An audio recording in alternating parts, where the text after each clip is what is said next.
मध्य प्रदेश में होने वाले उपचुनाव को लेकर बीजेपी की सक्रियता बढ़ गई है, तो वहीं उपचुनाव की तैयारियों को लेकर अब बीजेपी के राष्ट्रीय संगठन महामंत्री बीएल संतोष भी भोपाल पहुंच गए हैं।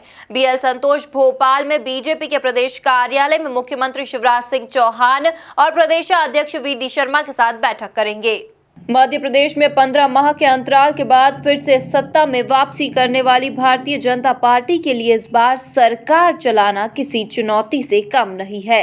सरकार और पार्टी में सामंजस्य की कमी स्पष्ट तौर पर देखी जा रही है।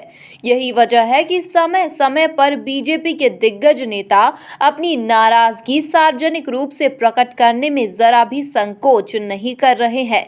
दरअसल ज्योतिरादित्य सिंधिया के आने से बीजेपी के पुराने नेताओं में असंतोष है। खासकर उन नेताओं में ज्यादा रोष है जो पिछले विधानसभा में चुनाव हार गए थे। उन सीटों पर उपचुनाव में सिंधिया के समर्थकों को ही टिकट मिलेगा। ऐसे में इन सीटों से कभी बीजेपी के उम्मीदवार रहे नेता अपने सियासी करियर को लेकर चिंतित है।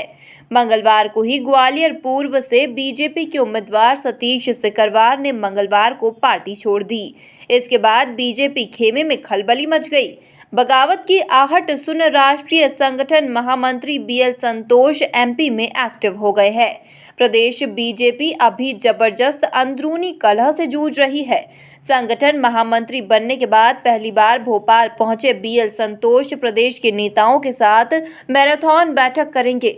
इसके साथ ही रूठे लोगों को मनाने का काम भी करेंगे। भारतीय जनता पार्टी के माननीय राष्ट्रीय संगठन महामंत्री आज मध्य प्रदेश के 2 दिवसीय दौरे पर हैं। प्रमुख कार्यकर्ताओं के साथ